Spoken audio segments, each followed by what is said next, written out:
Mobile দিয়ে video edit করার জন্য বেস্ট অ্যাপস আসলে কোনটা? এখন অনেকের মতে অনেক রকম অ্যাপস হইতে পারে। যেমন অনেকে বলতে পারে, "হেই বাপ-দাদার আমলের কাইনমাস্টার কিংবা ক্যাপকাট অথবা লাইটমোশন, বিএন, ইনশট" এবং আরও অনেক ধরনের অ্যাপস আসলে মার্কেটে রয়েছে।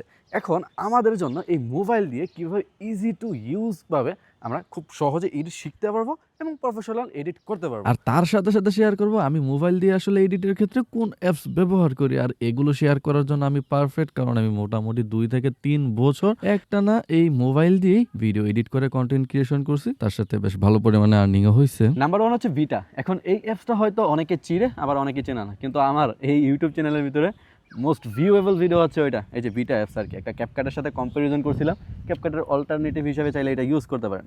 এখন এই অ্যাপসের ভিতরে কিছু সুবিধা এবং অসুবিধা আছে। যেমন অনেক ফিচার আসলে নয়েজ রিডাকশন থেকে শুরু করে আরও অনেক ফিচার আছে, এবং কিছু ইকো হ্যান-ত্যান আরও কিছু ফিচার হচ্ছে এটার ভিতরে এখনও নাই। আর এআই এর দিকে বলতে গেলে এটার ভিতরে এআই ফিচার খুব বেশি নাই, কিন্তু সাধারণত ক্যাপকাটের ভিতরে যে সিমিলার ফিচারগুলো আপনারা ব্যবহার করতে পারেন, এবং এটার ইন্টারফেসটাও ঠিকই যে এরকম টাইপেরই, এবং আমরা চাইলে এটা ব্যবহার করতে পারি। কিন্তু এর পরবর্তীগুলো দেখি আগে যে কী অবস্থা। দ্বিতীয় অ্যাপস হিসেবে আমরা ধরে নিতে পারি এই যে কাইনমাস্টারকে। আর এই কাইনমাস্টারের সাথে আসলে সবাই পরিচিত। আজ থেকে ৪-৫ বছর আগে যারা কন্টেন্ট ক্রিয়েশন শুরু করছে, এমন কোনো মানুষ হয়তো নাই যারা এই কাইনমাস্টারকে চিনে না। কিন্তু এখনকার জমানায় আসলে কাইনমাস্টার অনেকটাই পিছিয়ে পড়ছে।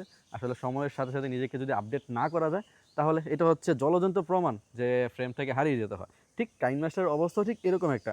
যেমন ক্রিয়েটে যদি আমরা ক্লিক করি, এখানে আমরা চাইলে এক্সপোর্ট রেশিও সিলেক্ট করতে পারি, এবং সিলেক্ট করে এখান থেকে হচ্ছে এডিট করতে পারি। এখন এখানকার ইন্টারফেসের কথা যদি আপনাদের মনে থাকে, এখন দেখবেন বিগ একটা চেঞ্জ আছে।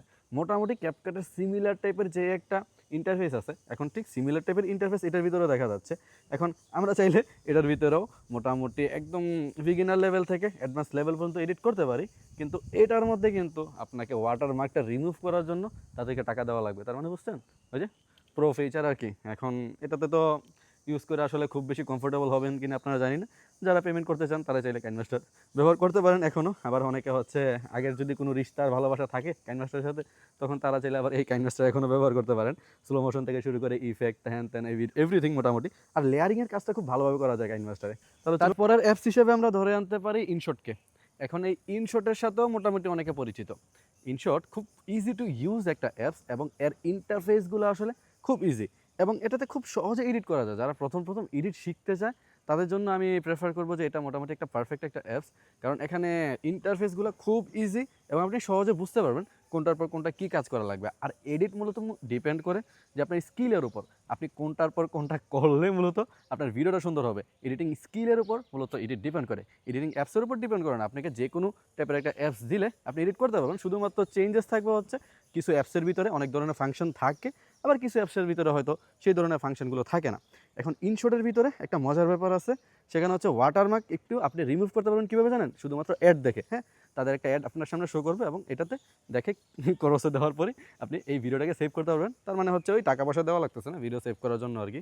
এবং ইজি টু ইউজ, ইন্টারফেসটা easy to use. Slow motion থেকে শুরু করে নয়েজ রিডাকশন, তারপর টেক্সট অ্যানিমেশন, দেন ওভারলি এবং লেয়ারের কাজগুলো সুন্দরভাবে করা যায় এটার ভিতরে। বেশ ভালোভাবে এই কাজগুলো আপনি এটার ভিতরে করতে পারবেন।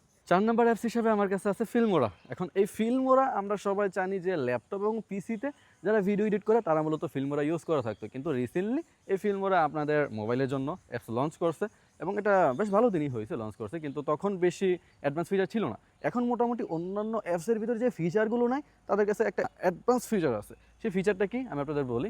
যেমন আপনারা চাইলে টেক্সট দিয়ে অডিও এবং ভিডিও জেনারেট করতে পারবেন। আর অডিও আপনারা চাইলে আপনার ভিডিওতে ইউজ করতে পারবেন, কোনো কপিরাইট আসবে না, যেহেতু এআই দিয়ে তৈরি হচ্ছে। আর আপনার ভিডিও ইউজ করতে পারবেন, কারণ এটা এআই দিয়ে তৈরি হচ্ছে, আপনার ভিডিওর মধ্যেও কোনো কপিরাইট আসবে না। সো সেক্ষেত্রে আপনারা চাইলে আপনাদের ভিডিওর মধ্যেও এই টাইপের ভিডিওগুলো ইউজ করতে পারেন। আর মোটামুটি অন্যান্য অ্যাপসের ভিতরে যা যা করা যায়, স্লো মোশন থেকে শুরু করে ভিডিও কাটসাট, দেন ওভারলি, এভরিথিং মোটামুটি সব কিছুই এই অ্যাপসের ভিতরে আমরা করতে পারবো। তো চাইলে ৫ নাম্বার অ্যাপস হিসেবে আমার কাছে রয়েছে ভিএন। এখন এই ভিএন অ্যাপসের সাথে বেশিরভাগ মানুষ চিনে না, এবং অনেকেই ইউজ করে। আর ভিএন অ্যাপসের ভিতরে কিন্তু আপনার টেমপ্লেটও ইউজ করতে পারবেন, এবং টেমপ্লেট ইউজ করে খুব সুন্দর এরকম টাইপের ভিডিও আপনি চাইলে জেনারেট করতে পারবেন। আর এই ভিএন অ্যাপসটা খুব স্মুথ এবং স্মুথলি রান করা যায়। কিন্তু এটার ভিতরে একটা সমস্যা আছে। সমস্যা কি? আপনারা তো জানেন, আমরা যারা ইউটিউবের জন্য ভিডিও ক্রিয়েট করি, আমাদের লেয়ারের ভিতরে কতগুলো লেয়ার ইউজ করা লাগে। কিন্তু এটার ভিতরে সমস্যা হচ্ছে কি, একমাত্র সমস্যা ৫টার বেশি লেয়ার ইউজ করা যায় না। তো সেক্ষেত্রে আমাদের কাছে একটা লিমিটেশন চলে আসে। আসলে 5টা লেয়ারের বেশি তো আমাদের ইউজ করাই লাগে, মাস্ট বি, কারণ আমরা কত কিছু ওভারলের ভিতরে অ্যাড করতেছি। যেমন আমি এখন কথা বলতেছি, আমার সাইডে এখানে হচ্ছে স্ক্রিন রেকর্ডটা চলতেছে, দেন তারপর কিছু টেক্সট যদি আমরা এখানে বসাই, তারপর হচ্ছে হয়তো গান আসবে, হ্যান তেন, আরও সব কিছু মিলিয়ে মোটামুটি অনেকগুলো লেয়ার কিন্তু হয়ে যায়। তো সেক্ষেত্রে এই অ্যাপসের ভিতরে লিমিটেশন শুধুমাত্র আমি এটা বলবো। কিন্তু তাছাড়া কালার গ্রেডগুলো খুব প্রফেশনালি করা যায়, এবং এখানকার স্লো মোশনটা সব থেকে, এখন পর্যন্ত আমরা যতগুলো অ্যাপস বলবো সব থেকে বেশি স্লো মোশন স্মুথ হচ্ছে ভিএনের ভিতরে, এবং আমার কাছে পার্সোনালি ভালো লাগে, অন্যদের কাছে হয়তো ভালো লাগার কথা অবশ্যই। 6 নাম্বার অ্যাপস হচ্ছে ভিলেন এবং তার সাথে হিরো, এটা হচ্ছে ক্যাপকাট। এখন এই ক্যাপকাট নিয়ে আমাদের যত রকম সমস্যা এবং সমস্যার সমাধানও আছে। হ্যাঁ, এখন এই ক্যাপকাট নিয়ে আমাদের খুব বেশি ঝামেলা হয় কি, ক্যাপকাট কিন্তু খুব ভালোভাবে একটা এন্ট্রি নেয় মাঠের ভিতরে, আর মোবাইল এডিটিংয়ের খেলাটাই পুরো ঘুরাই দেয় এই ক্যাপকাট। ক্যাপকাট দিয়ে সাধারণত ম্যাক্সিমাম মানুষ, এখনকার যত মোবাইল এডিটর আছে ম্যাক্সিমাম মানুষ হয়তো ক্যাপকাটে এডিট করে থাকে, এবং ক্যাপকাট দিয়ে তারা এডিটটা শিখছে লাস্ট 4-5 বছর অথবা 3-4 বছরের ভিতরে যারা এডিট মূলত শিখছে আর কি, তাদের কথা আমি বলতেছি।